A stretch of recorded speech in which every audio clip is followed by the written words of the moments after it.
descrever o ano de 2020 em algumas palavras, como é que você descreveria esse ano? É evidente que nós ainda temos esse domingo, próximo domingo, para terminar esse ano, e se o Senhor assim nos conceder, chegaremos lá. Mas como você descreveria o ano da pandemia? O ano que assustou muitas pessoas. O ano que te levou para dentro de casa e te colocou uma nova moda no seu rosto, uma máscara. O ano que fez você andar um pouco mais atento com a higiene das suas mãos, álcool. Um ano em que você entra em qualquer estabelecimento, a primeira coisa que alguém diz para você não é um bom dia, não é um seja bem-vindo, não é como está, mas é uma maquininha aferindo a sua temperatura. Um ano em que você chorou, que eu chorei, que o mundo chorou. Um ano de muitas despedidas. Um ano que se finaliza e daqui a pouco estaremos celebrando o Natal, em que algumas pessoas estarão chorando. Vai ser o Natal do choro, da lembrança, do sentimento, da saudade. Que Natal é esse? No ano da pandemia, como entender o Emanuel? E o significado do Emanuel, você sabe, é Deus conosco, é Deus presente. É Deus que se faz a cada instante, a cada momento, real e ao vivo em nossas vidas. Meus queridos, é público e notório que os evangelhos sinóticos abordam o nascimento de Cristo com alguns detalhes diferenciados, a saber, olha, você tem essa citação em Mateus capítulo 1, de 18 a 25, é o texto que nós lemos nesta noite, é o texto dessa noite. E aqui nós temos um enfoque mais teológico. O nascimento de Cristo traz um enfoque mais teológico. Doutrinas tais como a procedência, a geração, a encarnação, a remissão, a justificação são demonstradas nesse primeiro texto. Mas aborda-se o nascimento de Jesus no Evangelho de Marcos. E o Evangelho de Marcos não há menção do nascimento de Cristo, e agora você vai diretamente para a história do batismo de Jesus. Marcos, ele é rápido, ele é sério, ele já quer dizer Cristo, Emanuel, já nasceu, já cresceu, e agora ele está sendo recebido por batismo. O Dr. Lucas, ele é um historiador, e o Dr. Lucas com Mateus, eles citam o nascimento de Cristo. Mas qual a diferença de Lucas para o evangelista Mateus? Ele percebe e aborda fatores históricos. O nascimento de Cristo em Lucas agora vai trazer elementos históricos, comprovatórios, de que fato Cristo veio, tabernaculou, morou conosco, marcou a história. Então você e eu temos que ter certeza do nascimento de Jesus Cristo. O Dr. Lucas, ele vai trabalhar com fatores históricos, tais como o decreto de César Augusto para o recenseamento. Ele vai trabalhar a questão de Quirino, quando Quirino fora governador da Síria. Ele vai tratar elementos históricos como José. José, ele sai e vai da Galileia para a Judeia. Elementos geográficos, elementos históricos, elementos comprovatórios no nascimento de Cristo. De fato, Cristo nasceu. Mas falar no século 21 sobre o nascimento de Cristo é redundante. Falar que Cristo nasceu é chover no molhado. Falar que Cristo foi colocado numa manjedoura entre os pastores, entre os animais, não havia local para ele, uma hospedaria para ele, é chover no molhado. Todo mundo já sabe disso há muitos anos. Então o que eu tenho que falar a respeito do nascimento de Cristo? Eu tenho que falar que Cristo nasceu, morreu e ao terceiro dia ressuscitou. Mas eu não preciso falar só isso. Eu tenho que falar que Ele está voltando, que Ele voltará. E eu tenho que dizer que Ele não voltará, mas que Ele já está com você. Ele já está comigo, Ele já está nessa igreja, Ele é o Emanuel, Ele é o Deus conosco. Então, como viver o Natal no ano da pandemia? E por fim, querido, o quarto evangelho, o evangelho de João, apresenta a natureza de Cristo.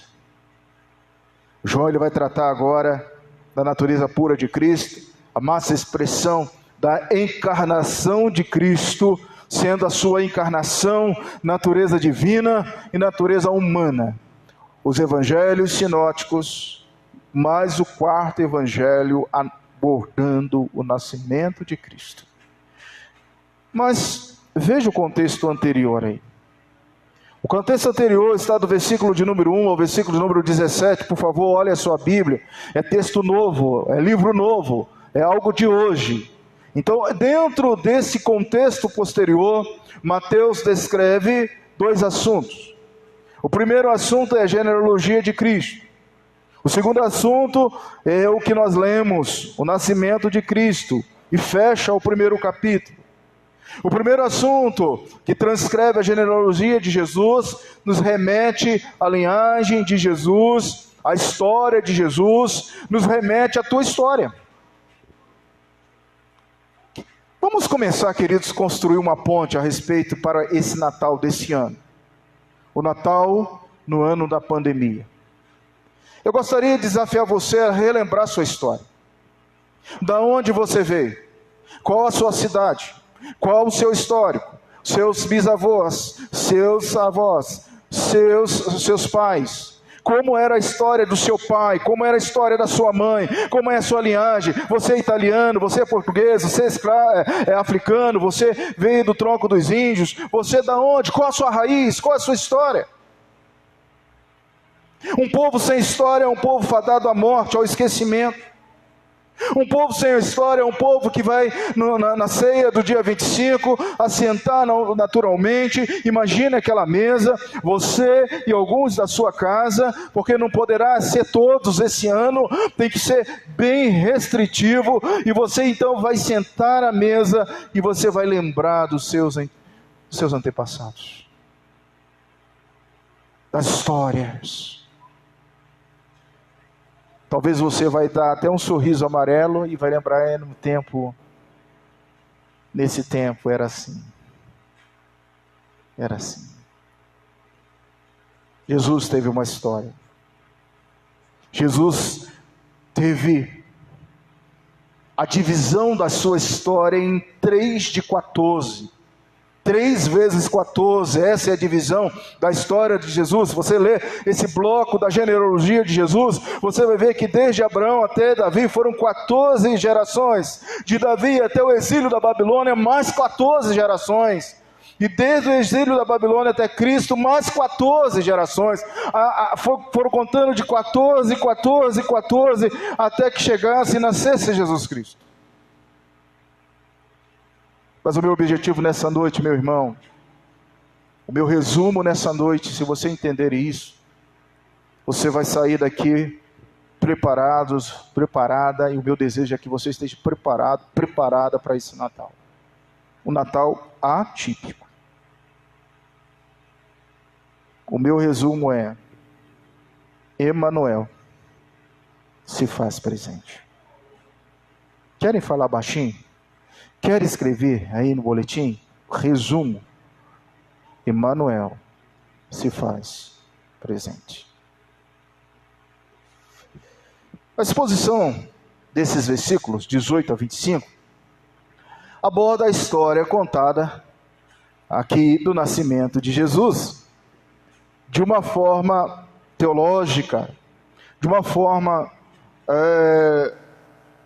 a clarear o pensamento do povo de Deus, de Israel, daqueles que estavam acostumados com a profecia, por exemplo, a profecia de Isaías, o profeta messiânico. Eles estavam acostumados com os livros santos. Mas o Bradesco lançou um comercial muito importante. Eu não tive como não me emocionar com 2 vagalumes. Já viram o comercial do Bradesco? 2 vagalumes. Já há uns 4, 5 anos eles utilizam vagalumes para falar da luz. Mas esse ano eles vão buscar uma melodia gravada em inglês, mas cantada no Brasil por um cantor do Roupa Nova, aquele cantor que faleceu recentemente. Ele gravou em português aquela música que está em inglês, uma versão, Só o Amor. Em dado momento, os vagalumes passeiam pela cidade e vê uma nuvem preta, estabelecimentos fechando, as ruas vazias, e um senhor, um médico, um profissional, trabalhando exaustivamente, relatando tudo que passamos e estamos passando. E de repente aqueles vagalumes vão para a casa de um senhor, e ele está olhando fixamente o retrato da sua esposa que havia falecido. E aí os bichinhos então empurram as mãos do personagem, e ele consegue ver os seus 2 netinhos. Você já viu esse comercial? Você já viu esse comercial? Mas o que o Bradesco ele quer trazer? É claro que é comercial, claro que é mídia. Mas o Bradesco quer trazer uma esperança, se reinvente, que o seu Natal possa ser diferente, reinvente o seu Natal. Mas meus irmãos, quando eu olho para esse texto, como é que eu posso me reinventar o Natal, se o meu Natal não tiver o Emmanuel, o Deus conosco?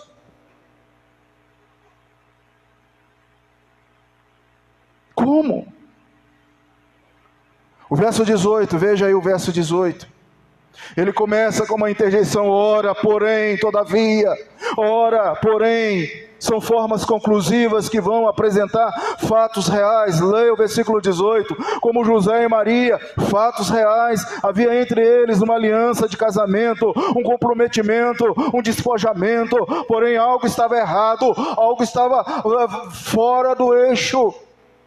Porém agora algo havia acontecido antes da conjunção carnal. Maria estava grávida, e agora o que fazer com esse bebê? O que fazer com essa gestação? Abandoná-la secretamente, ou subjugá-la à lei, ou expô-la ao vexame.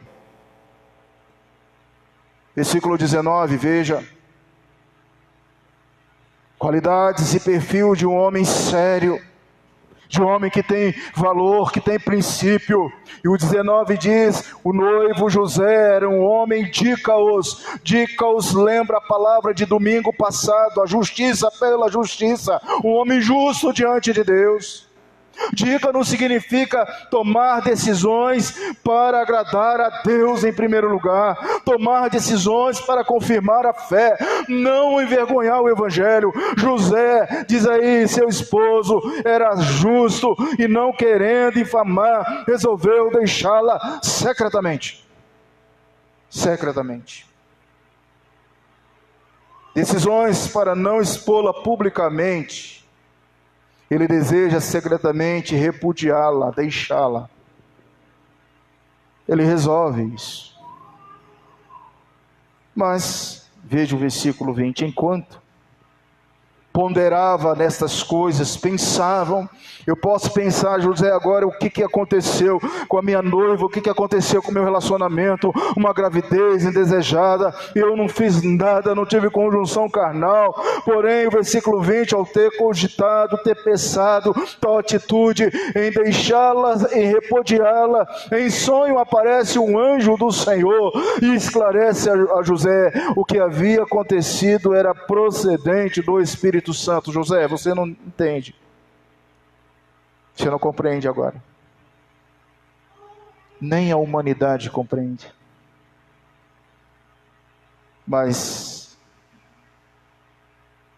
espera. Não temas em receber Maria como sua esposa. O significado, querido, do versículo de número 20, que fala a respeito da geração de Jesus, e que mostra o significado do Emmanuel, que significa Deus conosco, é de uma forma tão linda e tão ampla, que nos vai fazer pensar sobre a procedência, a geração. O versículo de número 20 diz: não temas receber Maria, tua mulher, porque o que nela foi gerado é procedente do Espírito Santo. Nela gerado é do Espírito Santo. O que temos agora é o significado pleno dessa palavra, Deus conosco. Sabemos que o ano de 2020 entrará na história como um ano dificílimo, e nós estamos aqui conduídos com a irmã Ida, que essa semana perdeu um ente querido. Nós estamos em oração pela senhora. Nós estamos em oração por tantas pessoas que partiram, por exemplo, colegas, pastores que foram embora esse ano. Mesmo não, às vezes esbarrando na nossa casa, mas esbarrando em pessoas conhecidas que deixaram esta terra e nos fez chorar, e nos faz ponderar, e nos faz refletir, e nos faz ter medo diante de Deus, porque medo significa temor e mais piedade, que é igual a adoração. Você sabe disso, nós estudamos isso esse ano. E aquele que estiver com a sua ceia, com a sua comida, com os seus na noite de Natal, e não tiver medo diante do Senhor, você deve dobrar os seus joelhos e deve dizer: só lhe tem glória, a glória é do Senhor, a honra é do Senhor, a vida é do Senhor, minha casa é do Senhor. Natal diferente no ano de pandemia, eu tenho que lembrar do Emanuel, procedente do Espírito Santo. Eu ficaria aqui 40 minutos falando só da procedência, porque nós estudamos aí quase 2, 3 meses falando de procedência. Mas eu não preciso falar mais nada, vocês sabem. Da geração, da gestação, da procedência, da origem de Cristo. E nós já estudamos isso em Trindade, nós já estudamos isso em teologia, nós já estudamos isso no ato criador. Você sabe disso, da procedência do Emanuel. E nesse Natal, o Espírito Santo que procedeu, que deu origem, ele estará com você, na sua casa, na sua família, na sua vida. E nesse momento de lágrima, de dor, de intercessão, de reflexão, de entristecimento, você vai dizer: Ebenezer, o Senhor está aqui, o Emanuel está comigo. No ano da pandemia, como podemos celebrar o Natal? Escreve aí. Como é que você vai celebrar o Natal esse ano?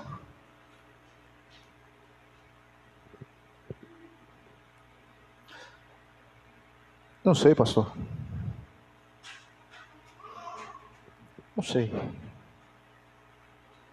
Algumas pessoas, por natureza, têm dificuldade de celebrar essas datas.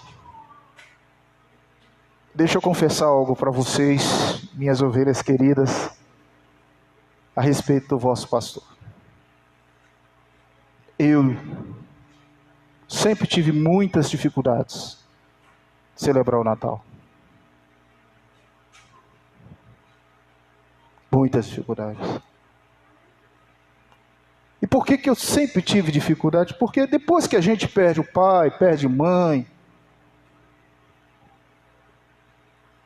perde talvez a maior motivação da esposa, que era reunir as famílias, que era levar todo mundo. A gente movia, quando a gente morava no estado do Rio, gente ia de Barra do Piraí, gente ia de Paraíba do Sul, gente saía de Belo Horizonte, gente cortava esse Brasil e ia lá para casa.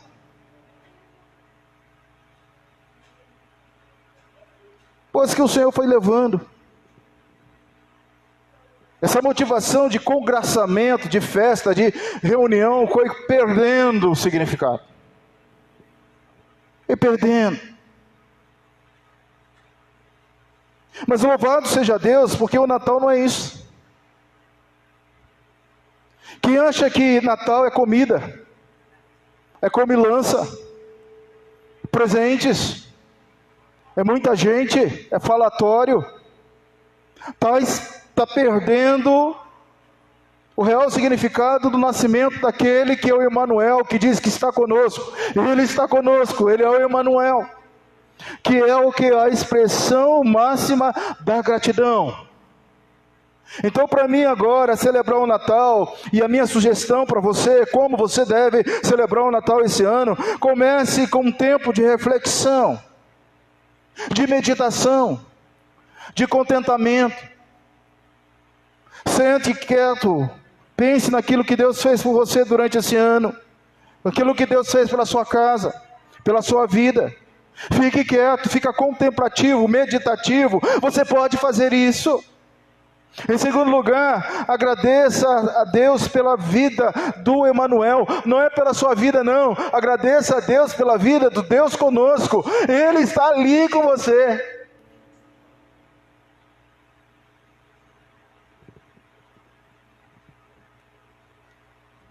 Pois nossa certeza repousa sobre aquele que é procedente do Espírito Santo.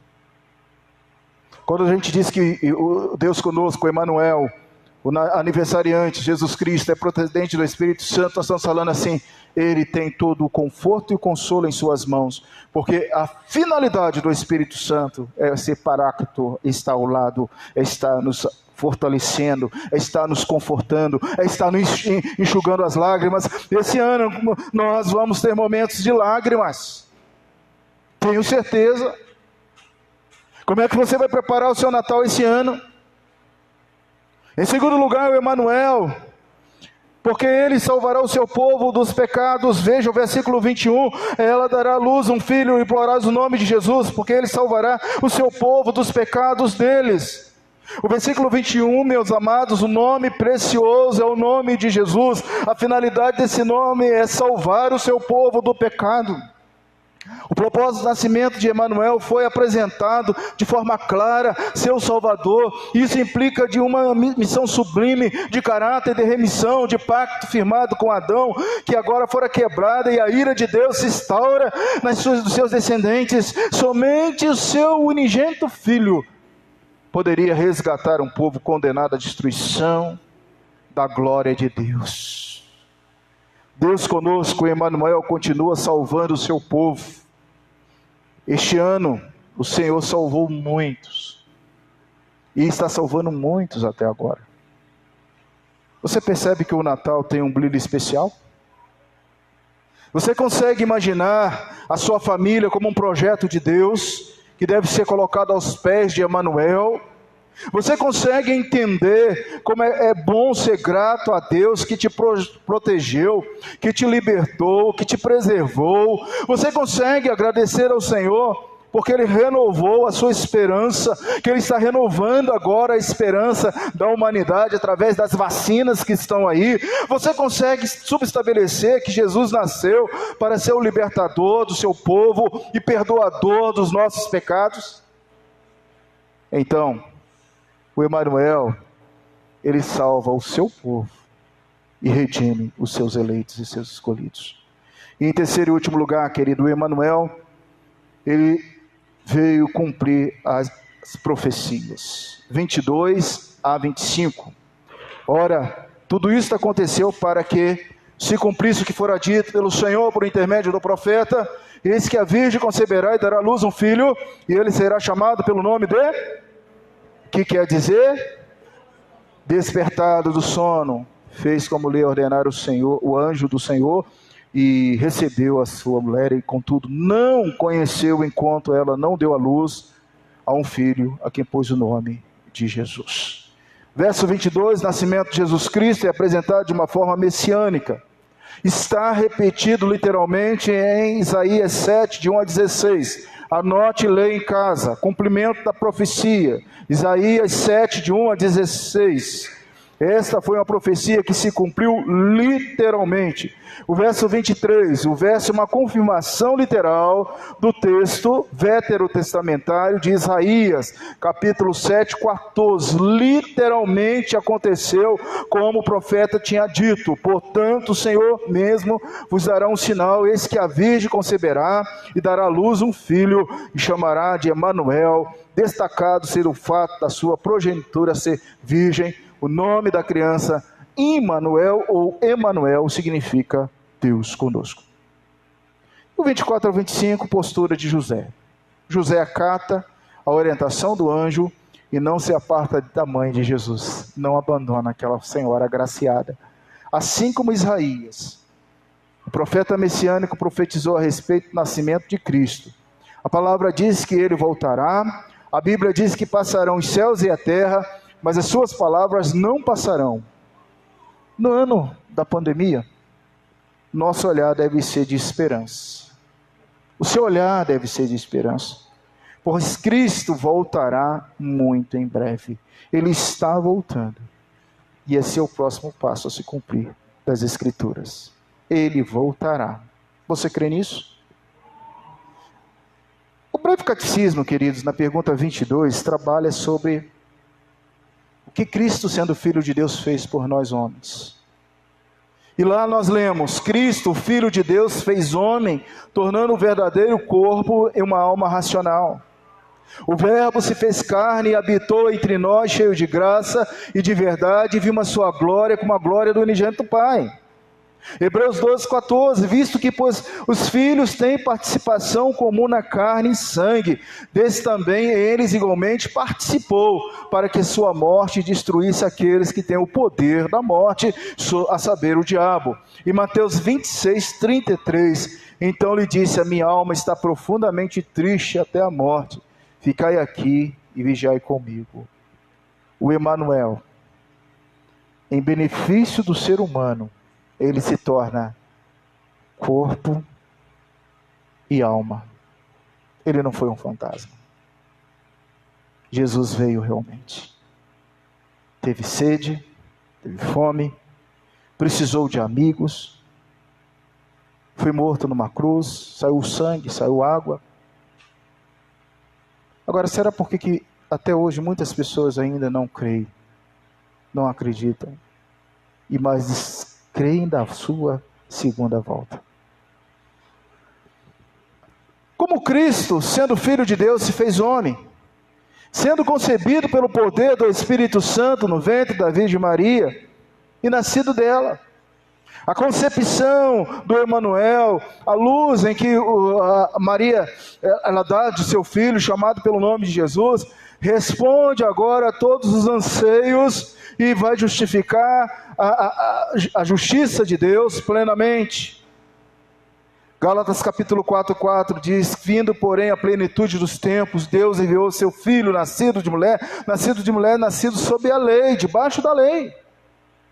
Cristo, o Filho de Deus, fez-se homem, tornando o verdadeiro corpo uma alma racional, sendo concebido pelo poder do Espírito Santo no ventre da Virgem Maria e nascido dela sem pecado.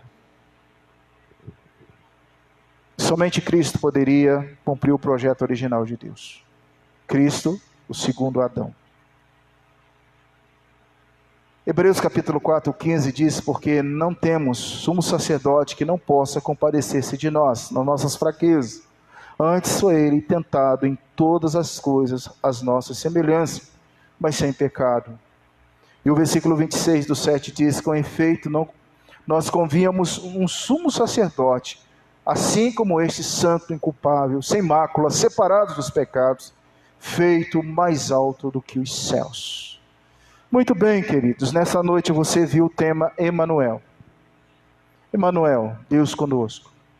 Essa noite você relembrou que terá um Natal de pandemia, no ano da pandemia.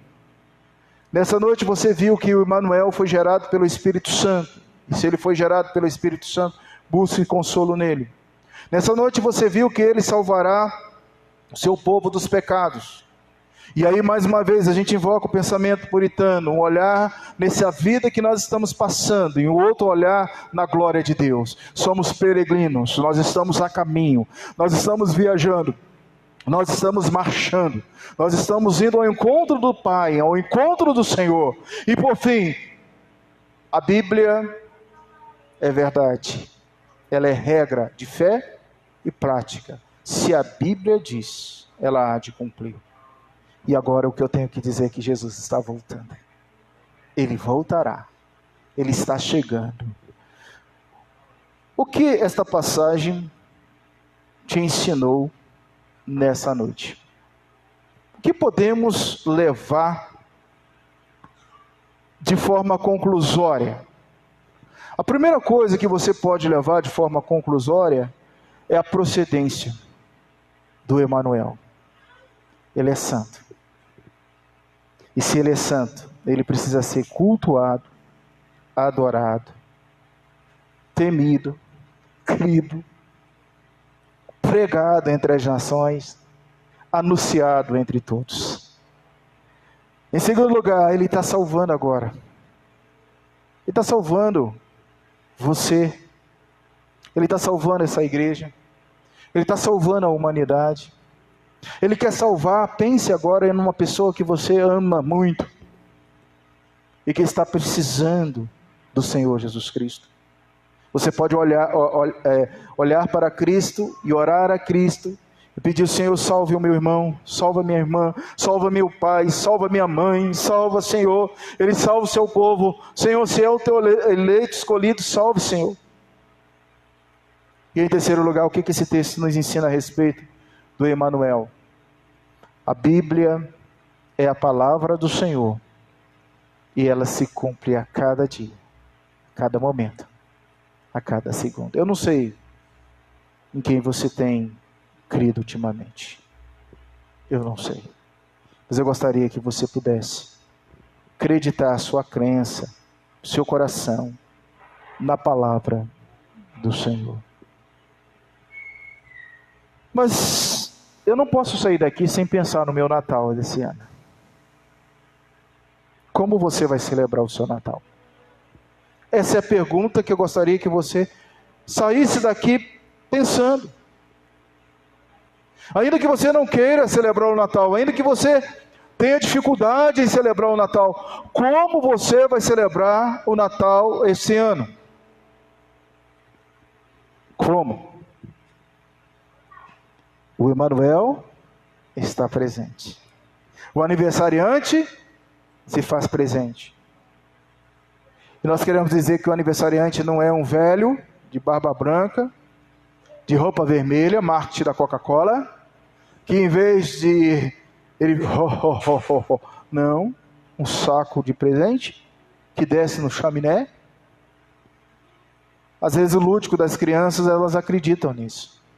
E às vezes tem muito adulto no lúdico ainda. Eu quero dizer que o aniversariante é o seu Jesus Cristo. É aquele que vai olhar dentro dos seus olhos e vai dizer assim: que motivação isso aí está tendo de celebrar meu aniversário? Você pode fazer tantas coisas, queridos. Você pode orar por alguém.